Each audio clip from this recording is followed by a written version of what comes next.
I can only worry about the 98% that are here, Jeff. You know, and I'm glad they're here, and I appreciate those guys being here when they don't have to be here. But I think this is a very important time of the season. This is when we build the team. It's right now.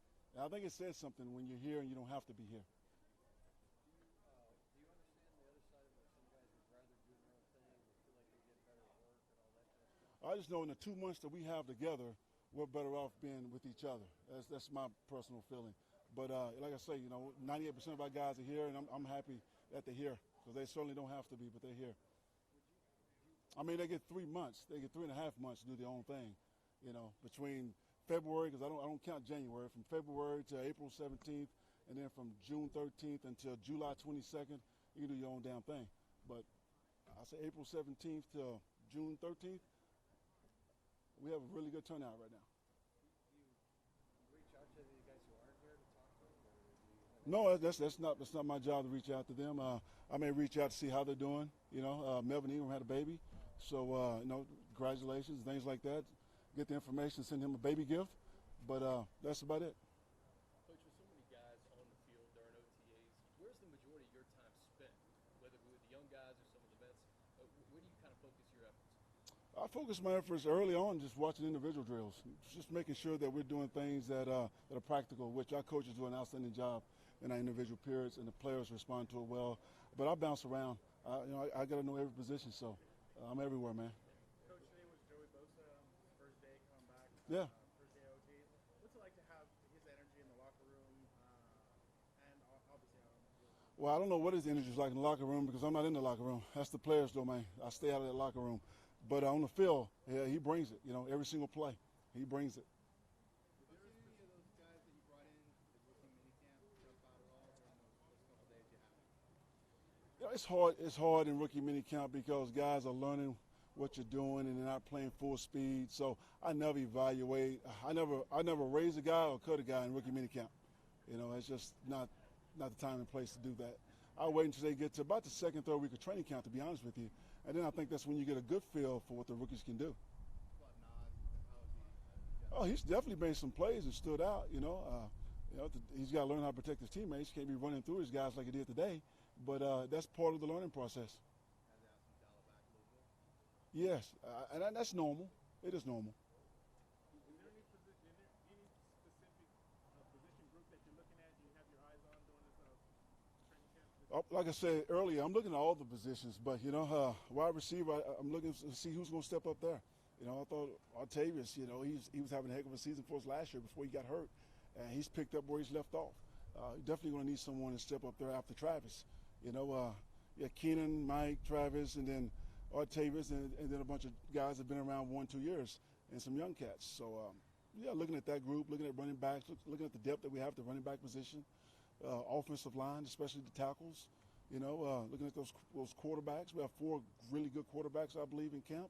So, yeah, those just to name a few. I know you mentioned earlier when you drafted Easton that you drafted him as a quarterback. Mm-hmm. He has the ability to do other things, but with the success that the Saints had with Taysom, do you think you guys and others are looking for players that maybe could do something similar? See, I don't see the same guy, Eric.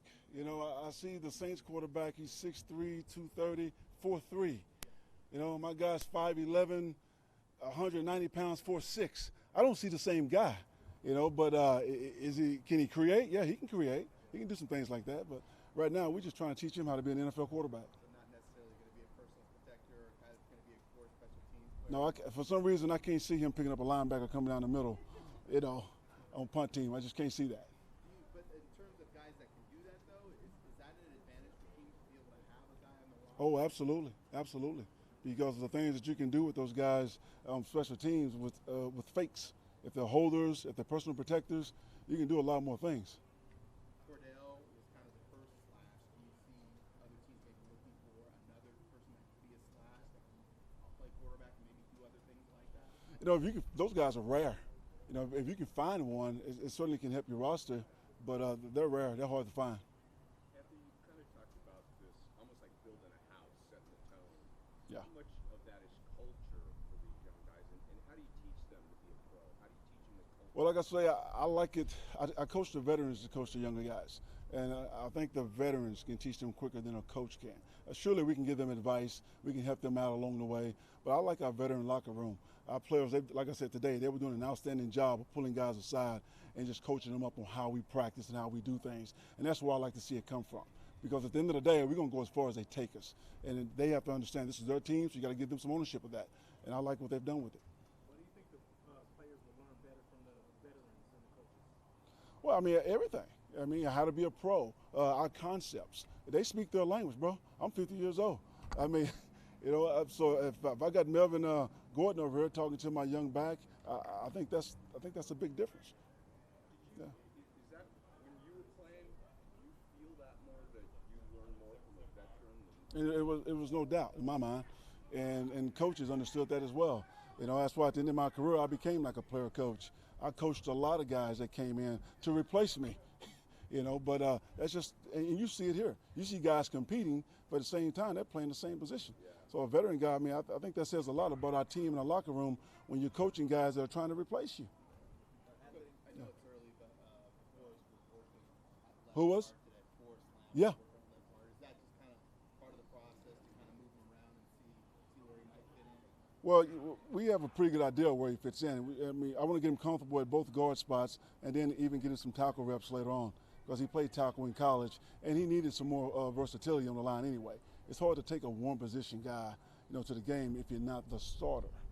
Where do you see him ultimately landing in terms of competing for us? You know, I see him just, you know, going back in there and competing at the guard position first, and then we'll see how it looks later on at the tackle spot. But I'm gonna give him every opportunity at the guard spot to win his job back, and we'll see what happens. Either guard. Absolutely, absolutely.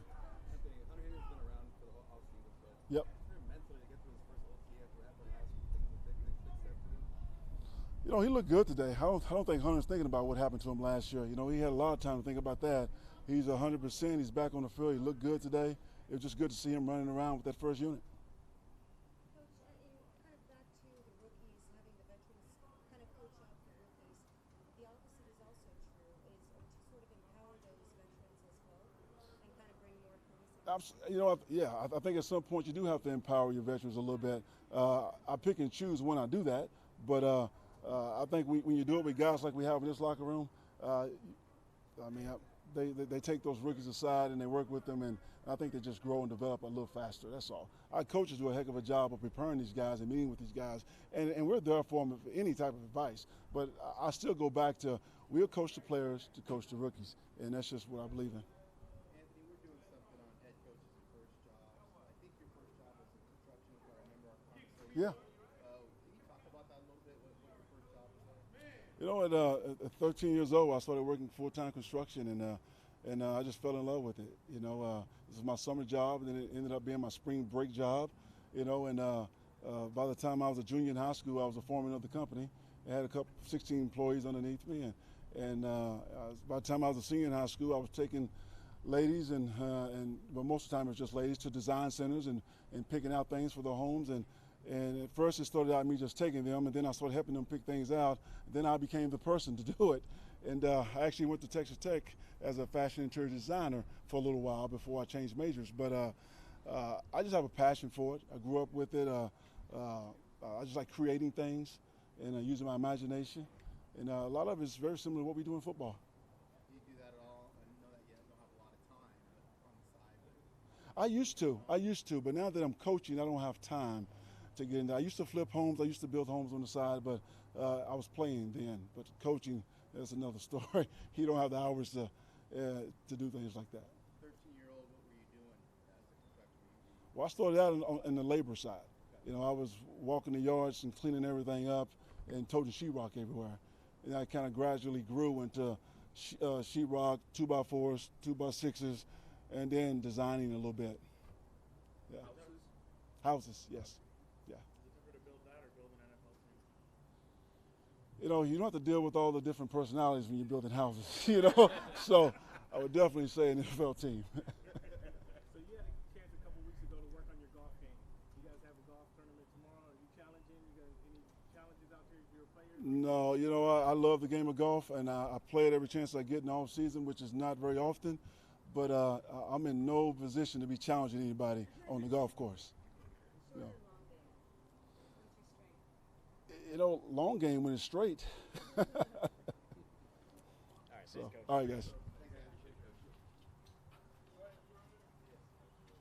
I heard 2x4s and 2x6s and okay, it's good to get everybody back out here. Obviously, you know, there's a little bit of rust with our guys, but our tempo and the enthusiasm our guys came out with, it's good to see.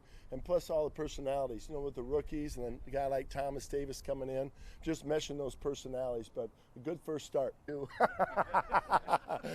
I should have mentioned it, I suppose, and it's real clear in my mind. No, I know he's trying to figure everything out. How, you know, the speed at which we practice. You know, everybody wants to go out there and try to impress and do well, and you know, he'll learn from it. And we'd rather see that and have to dial it back than the other way. So, but you know, he's picking things up at a fast pace. Coach, where is the majority of your time spent on an OTA practice like this day one when you have so many guys on the field, specifically some of the younger guys? It is challenging because, you know, you want to evaluate your players, and then there's also that part that you want to evaluate scheme, you know, and see how you're doing, and, you know, how fast are guys picking it up, and if there is mistakes, what group is making the mistakes, just so, you know, as we move forward, how we want to install stuff. So, but you know, primarily we're looking at just players at this point in time, just seeing how they pick things up, how they learn, how they recover from a mistake. And, you know, you try to see all, you know, different angles, see the D-line, the linebackers, and the back end. Have you seen tangible progress from the rookies from rookie minicamp to the last 2 weeks? Well, that rookie minicamp's invaluable. You know, just for them to be able to come out here and get lined up and play. They, you know, they have an idea how the call system works, how to get in a huddle. You know, so all those things I think take a little bit of the pressure off of them. You know, to where they can just kind of play and, you know, really put their attention into the scheme. That's what you like about Jerry coming out, and how is he going to fit into what you guys do? Well, he's very long. You know, obviously when you see him walking around, that length that he has, and you know, he's very active too as a three-technique rusher. So, you know, to put those things in combination, which is going to be tough right now, or in training camp, you know, we'll have to see just how he is against the run. But he showed up on tape doing some good things there too. So we're hopefully he's a really good run defender, but give us that little extra as a rusher too. I mean, the ability to bat balls down. You know, that's one thing that you don't talk about much, but to get a batted ball with the D lineman with height, you know, that length that he has, you know, we're hoping that will benefit us as well. With the ball coming out so quick, how important is it to have a guy that can push the pocket, because it's harder and harder to get there? Right. Well, I think pushing the pocket benefits it. You're right. Allow the quick game, and then when you can push the pocket inside, it helps the edge guys. You know, allows them to really come off the edge knowing that that pocket's going to be pushed. So I think it helps twofold like that. How did Joey look? It's the first time we've seen him in a while. How did he look to you? I know I saw him about half hour more than you guys, but when he walked in the building, it was great to see him. You know, you can count on Joey. He's going to come back in great shape. He looks awesome. He feels really good. So to get him back on the field, you know, just that brotherhood part where they're, you know, the guys are together again. You know, I think that's important. But, yeah, you can always count on him. But it's great to see him. He looks in great shape. Hey, I asked Coach this. You guys saw Taysom Hill during joint practice. Saw who's that? Taysom Hill from the Saints. How tough is it as a defensive coordinator to prepare for a guy that can do a lot of different things as a big, strong quarterback that they're going to move around? Right. I think there's a couple things. One, it depends when you play him in the season. But just a little bit what the Saints did good, they kept adding to what he did. So, you know, if you had to play him the first game, you know, you're kind of flying a little bit by the seat of your pants because you don't know how they're going to utilize him. But then you have some games that you see him, but they put him in so many different situations as a challenge. You know, you can say, hey, we know he's in the game, but you don't know where he's going to line up and what he's going to do. So it really comes back to you got to play your rules then. It's going to rely on rules football. Did you notice him at all during joint practices? Did he stand out? Just his speed. You know, I mean, you rarely see a guy that size with that type of speed. So, you know, sometimes you see speed and you go, well, he's going to play wide receiver. But because of his size, he can play multiple positions. Gus, last week you guys re-signed Damian Square, sorry. Yes. You guys re-signed Damian Square. What's it like to bring him back and have him on the defense? He's such a leader to our group. You know, he's one of those guys that you can count on all during the week of practice, but also like Saturday night after the meeting, he's one of the guys that's going to talk. You know, and you know, with that, it's because the guys respect him so much.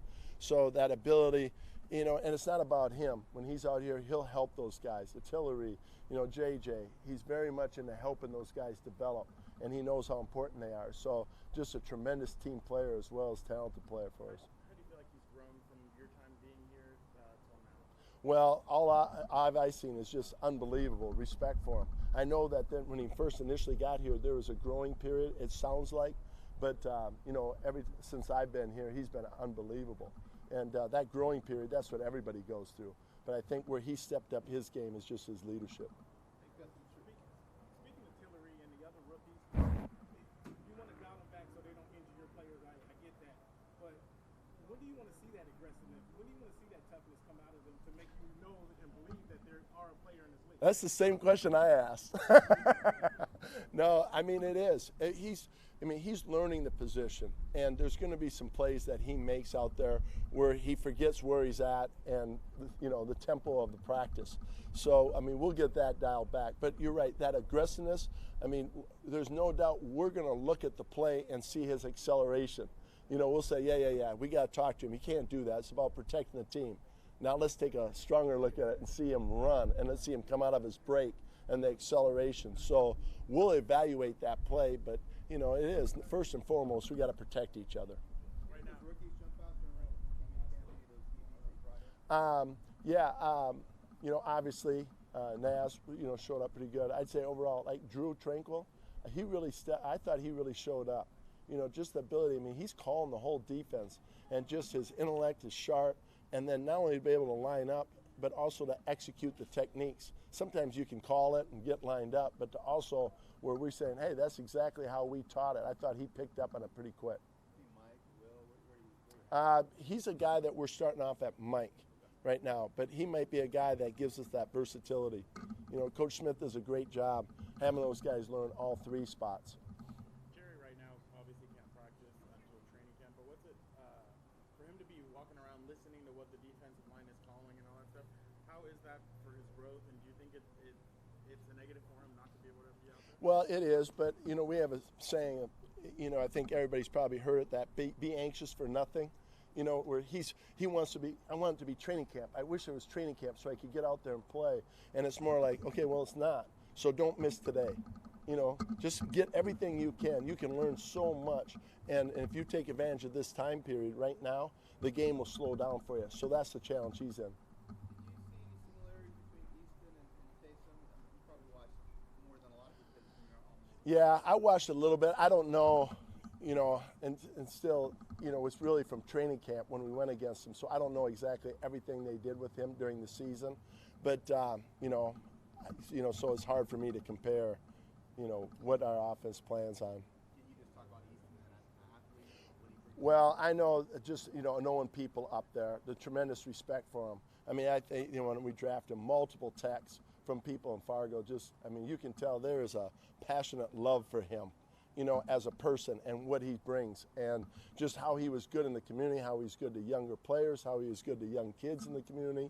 I mean, over and over again. So I'm looking forward to get to know him even more because it sounds like he's that type of a person. Okay, thank you.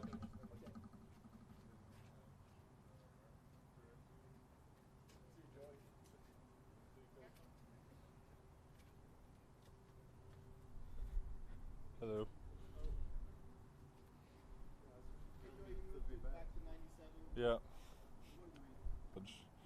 I mean, he's literally, my brother's worn my exact jersey through high school, and then probably not through college, but same number, and it's just a cool tradition. I like to keep it going.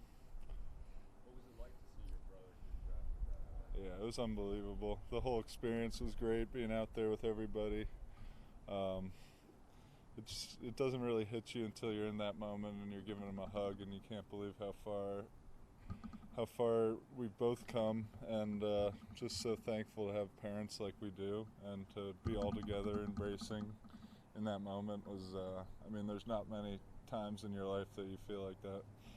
Was there a little rivalry, him saying, hey, I got drafted before you? No, I mean, I was crying like a baby, hugging him. I mean, if he went any later, I would be sweating and nervous at that point. So I was hoping he would go 1, but 2's great too. So there was no no rivalry really in that sense. You feel that he's on the West Coast too? Yeah, definitely for my parents at least.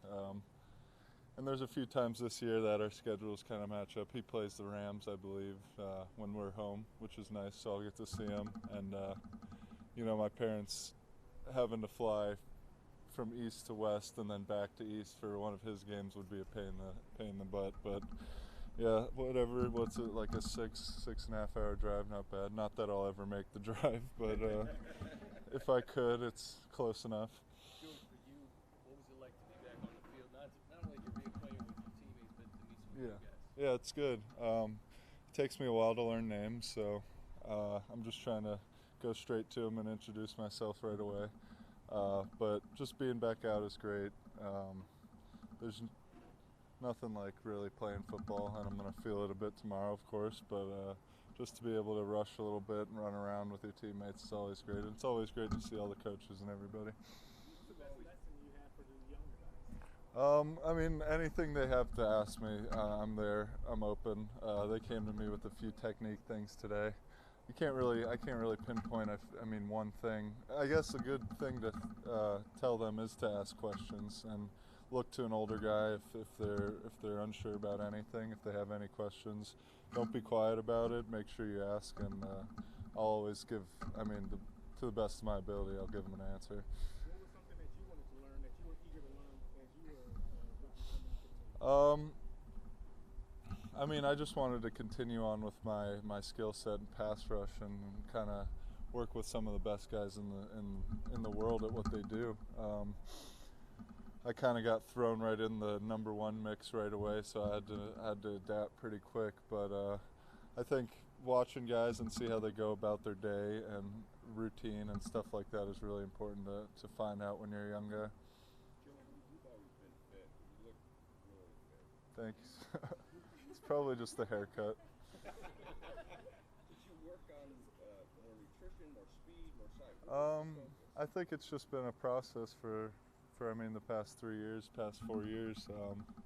Every year I'm trying to get better. I'm trying to eat better, train harder. Not harder because I'm always training as hard as I can, but just, it doesn't happen in 1 year. So I think it's just a process of learning how to eat. Thanks to my mom. She cooks for me almost every single night, me and my brother, and that's, God knows that's a lot of food. But yeah, thanks to her, and I have a great chef out here for the nutrition standpoint, and training in Florida, it's a little humid, a little hot out there, so you're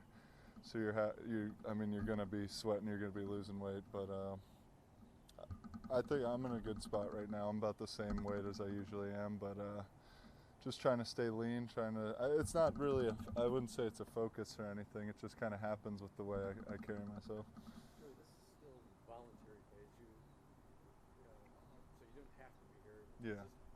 Can you just kind of talk about your Yeah. decision? The last 2-3 years I've come at this time. I think once we start on the field, you could do all the drills you want at home. You could train and work out as much as you want, but when it comes to football, it's hard to replicate that 11 on 11. So Coach Giff wants me here at this time, and I like, it's 10 practices and then a mini camp, so it's hardly that much work, but it's a good time to kind of knock the rust off and get practicing with your hands and pass rush. And because if you miss all this and then you show up in camp, you're rusty then, and that's not when you want to be rolling by that point. Coach Lynn talked about this is an important time, team building and that kind of stuff. How do you feel about that? Yeah, of course. Anytime all the guys are together, I'm sure the past month that they've been here, I've been hearing things have been great, and anytime guys are sweating and working together, it brings people closer together. So I think this team, it seems like it's been the same kind of core for years now. So every single year and every single day, really, guys get closer and more relationships are built, especially with the new guys coming in. How are you health-wise, and how did the time help you in terms of your foot? Yeah, as expected, I deal with soreness here and there, but there's been nothing limiting me, no movement or anything. So I'm as fast and as strong as I've ever been in my life. it's just about some little things like my hands and stuff. But as a D lineman, you're gonna deal with that stuff. But I just got to take care of myself in that sense. Tape up and keep doing what I'm doing. Just take care of my body after practice, and I think I'll be fine. But I'm feeling really good. Yeah. That was definitely the main goal, because it would have been a Liz Frank type surgery, which is not what I was trying to go through at all. And once you kind of put something in your foot, it's not your foot anymore. So if you could have it heal kind of without surgery, I think that's the best option, and you'll have the most strength in it at that point. So taking it slow and some rest after the season and just training, running every day. It's been strengthening over time, getting better. Soreness, is that something that you're going to have to just deal with the rest of your career? Yeah, I mean, I could see it being that, but I mean, it's nothing that's bothering me. Like, it's not causing a limp or anything. It's just there. It's just something I noticed. But who knows? I think it's been getting better all off season. So I could definitely see by camp or maybe even next year just kind of starts fading away. But I mean, once you get into season, it gets pretty intense. So we'll see. Joe, are you down about 10 pounds from where you would be in the regular season in terms of your playing weight? You look, No, I think I'm just leaner, so less fat, I guess. Muscle weighs more, so I'm about the same, 265. I lost a lot of weight last year with my foot and not being able to lift legs very heavy and some other things, but it was definitely a process to get here.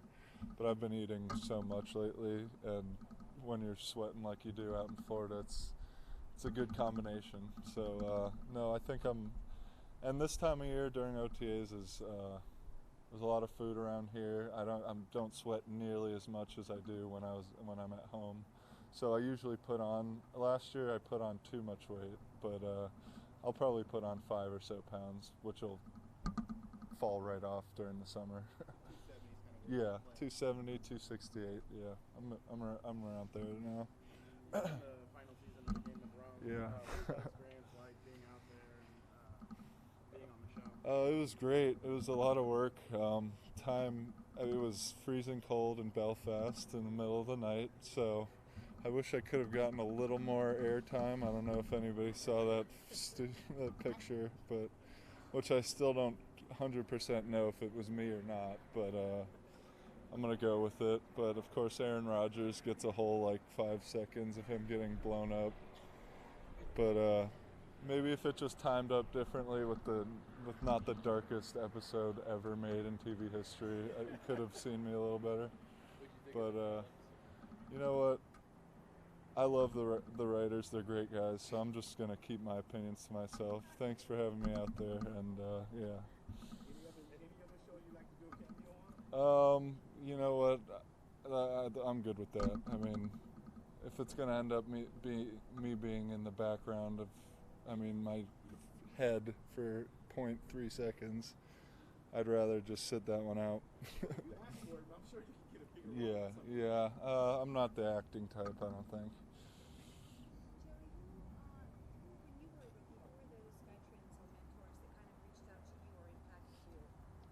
Sorry, say that again. When you were a rookie, who were those people that kind of reached out to you and kind of Yeah, we had some great veterans who's still here, Brandon Mebane and Corey, both of them, and Melvin, of course. So having guys like that that've been around for so long and been in this program for a while. Not Mebane, he was new, but yeah, you can't put a price on that, having guys, just like I was talking about earlier, about the routine and how to carry themselves as professionals. They're different positions than me, but you could still carry things over, and like I said, just knowing how to take care of yourself and go about being a pro. You're a couple months removed from the Patriots looking back on it now. I'm sure you probably watched the film. What do you feel like you need to improve on in order to get to that position again and be successful? I think my first half of that game was really disappointing, but the second half, it was kind of exciting. It gave me a little bit of life and excitement going into the off season. I thought, we did pretty well as a team in the second half, but at that point it was kind of out of reach. But I think I rushed really well, kind of better than I did all season that second half. I don't know if it didn't show up stat-wise, but looking back, I was playing much better ball that second half. But I mean, I really thought we had a good chance going into that game, but it's hard being there the first time, and they've been there however many times, whatever. But I think just being in that situation before will help us in the next time if we get there again. So experience in that situation is a big factor? I would say so, and I mean, just the length of that season, guys wearing down, and yeah, I mean, I think being experienced in that kind of pressure, that kind of situation, and I mean, you're playing the Patriots at home and in a championship game, or in a chance to go to a championship game. So, I mean, you can't say enough about our transformation from my rookie year to now, but it's definitely we're gonna have to bring more if we're gonna beat a team like that. How big would it be to have that game here instead of having to go? I mean, I love not traveling. Anytime we get to stay home, I don't care about our stadium or whatever. I like staying home. I don't like getting on a plane after you've been working hard all week and then you have to fly across the country.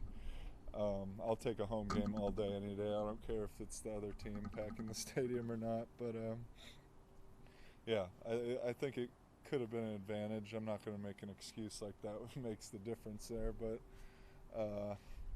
yeah, personally, I like playing at home, being just comfortable at my place and kind of staying in my routine. So how rough was that stretch last year where you guys were on the road for almost 40 days? Yeah. Being able to be here in your own state? Like Cleveland and those games? Yeah, I was home, so I didn't go on that. Yeah, I was hurt here, rehabbing, so I was home. But it was tough for those guys, I'm sure. Do you get any vibe from fans in Los Angeles about bringing more fans to the stadium and having more people cheer for you guys? You just mentioned opposing teams coming Yeah. out the stadium. No, I mean, I was just kind of making a joke, but if you were at that Ravens game last year, that was a real game right there. That was real atmosphere.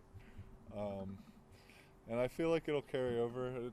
I mean, it's like anything. If you play well and you win, they come. People hated me until I got a sack, and then they love me. So all you have to do is play well, and people will come watch you play. It's simple as that. Yeah.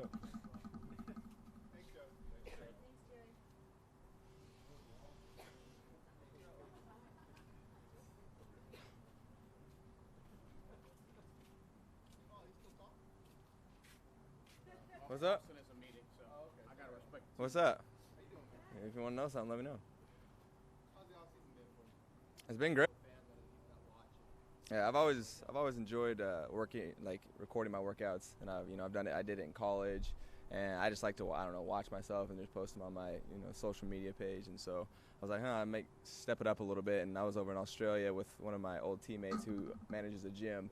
And so I was out there recording some videos and just, having fun with it, seeing how it was, playing around with the editing and things of that nature. It's really hard, actually, if you haven't tried. And so I was just having fun, just experimenting a little bit. I'll probably keep going with it. It's kind of a seasonal thing just because I don't have a lot of time to be spending editing and things like that. But probably after OTAs, I'll probably do that segment between getting ready for training camp and the rest of the season as well. How many one-arm pull-ups can you do now? Probably still just 2. It's pretty hard. What's responsible? Honestly, I've read a couple comments, but I really don't know. I started a page. I put my link in my Instagram, and that's about it. A lot of my family will call me and say, "Hey, we liked your video," and things like that. But it's just fun for me to go back and watch them. It's different. It's different. Drive on the other side of the road. The food's different. Just a different culture. Similar because they speak the same language, but as far as restaurants and things like that, you don't tip over there. and just little things here and there that you wouldn't even think about on a regular day basis. That's different. But as far as like the atmosphere, you know, the beaches are gorgeous, and the weather, it was summer when I was out there, when it was winter here, you know, so I have had good weather all year now, you know, hot anyway. So you've had a few months now. How are you health-wise? You're one of the guys who was pretty beat up by the end of the season. How do you feel now? Do you feel like you normally would feel this time of year? Yeah, you know, I feel as good as I'll probably feel, you know, this year. And so, you know, I had my ribs in the beginning of the season, and then my neck or my spine, you know, towards the back half of the season, you know, which really I think affected my play when I watched the tape. And especially just wearing my neck roll, you know, messes with your balance a lot. And so right now I'm feeling 100%. You know, my left arm, it took a few months for it to be back to full strength. I know right away I was super nervous just because I couldn't even curl a 20-pound weight with my arm. And so it just, like, it felt fine. Like, there was nothing wrong muscular, but as far as the connection from my brain to my nerves to my arm was damaged. So it was pretty scary, but it's 100% now. So, you know, trying to keep it that way. Did you feel like that was a cheap shot by the Bengals? 100%. I mean, I got his top of his helmet right into my face, you know, so, I mean, no question. This offseason, what was it about your game that you wanted to improve upon to kind of make you guys a better force in the backfield? Definitely probably my routes, just because I would want to be more involved in different places. You know, Wiz always talks about, you know, we want to change up and give defenses a different look, so that involves me getting out of the backfield and getting in the slot when Melvin's still in the game. And so, okay, they have two running backs in the game, so now we're giving them a different look. So I need to have my routes and be able to, you know, have Phil trust me that I'm going to be in the right spot, and trust myself, you know, that I'm going to be able to, you know, win in space. You guys ran that a couple of times last year. How do you feel like that worked? Yeah, you know, I thought we had a lot of success with it, and so, you know, trying to incorporate as many things so we can do different looks. We might use it a lot more, we might not. You know, it's just we want to have it be available. And for me as an individual as well, going forward too, you know, just as a player. Also, last year you talked about what a difference a year makes, being in the NFL for a year. Now that you firmly established yourself as a running back in this league, what about 2 years? Shoot, it feels like I'm a vet now. You know, I come in, I see the rookies coming in, I'm just like, man, I remember that. You know, I talk to these guys, I'm like, hey, like, just your whole life right now is just studying, you know, because I know I've been there. You know, I was 6th string running back coming in, right? You know, undrafted. You know, I wore number 3. I can't even wear 3 as a running back in the league, you know? So it's like, hey, man, I've been there. So now looking back, it's like, man, the journey, it's a great journey to watch, you know, just being through it. And, you know, I've had success with it, obviously, so that makes it even better. But it's just as far as seeing these young guys and now here and they're messing up, and it's like, don't get discouraged. Like, you have time to go through, but yeah, I just feel so comfortable as far as with the team and the scheme and everyone. So it just allows me to grow as a player in different aspects. Do you notice some of the young guys coming up to you and maybe 100%. Yeah, absolutely. Smooth. I think his name's Jason. He came from a D2, and so you know, I'm like, he was asking me questions. He's like, "Let me get your number." Yeah, like, let's link up. You know, whatever you want to know, I'm here to help you out, because I was the same way, and I was looking for any advice from anybody. Please help me, you know, because I was the only running back too, so that was a different thing. So it was all older guys. I didn't have another rookie to bounce off stuff with. So, yeah. So studying, is that the biggest lesson you have for rookies? Out here right now, yeah, because studying is definitely the biggest thing right now. Just because right here, you know, we don't have pads on, so you're not going to be blowing anyone up and making huge plays like that. You know, it's more a technique thing right now. Sure, I mean, you want to be playing fast, obviously, but you can't play fast. Like, I remember if I just had OTAs or minicamp, I would have made the team, because I was all over the place. I was messing up. I was playing slow. But it's just because I was thinking so much about, okay, what do I have to do? Oh, we changed the play. Now I don't. What's that this play? And so it's just a mental game right now. That's what OTAs is for. It's kind of slower, and, you know, we fine tune it, and so you get it down. By the time training camp comes, that's when you really need to prove yourself. That's when you do need to be making plays. We got shoulder pads on now, so you don't want to be thinking then, and then season even more. Austin, you have a pretty talented running back group, Justin, Travis, obviously Melvin. How does that serve as a motivational factor, and then how do you guys, kind of compete with each other and make each other better? Yeah, you know, like, I agree. You know, our room it's fun right now. I love it, just because we all see things different ways, and we're all, you know, we have the mesh. You know, just through this offseason, I feel like we came together more than ever. You know, Mel's not here right now, but, you know, he's texting us every once in a while, and he's texting me too on plays like, hey, what'd you do this for? You know, I messed up on a play. Text me the other day, like, what the heck? So we still watch a film, but it's just we succeed in different ways. Like Justin, he's more of a little quick twitch guy. You know, I'm a slant cutter. And Mel, he do it all, run people over. I don't know how he does it. He's just slippery. but it just helps us, you know, see different things. It's like, well, I would have done this way, you would have done that way. It's like, that's fine. And with us right now, we got younger guys in with Detrez and Buster and Jeremy, and so it helps us when we're teaching them to, you know, here's the scheme, here's how it works. We're teaching them, and it's teaching us too to see things different ways. So I'm excited about it, Room.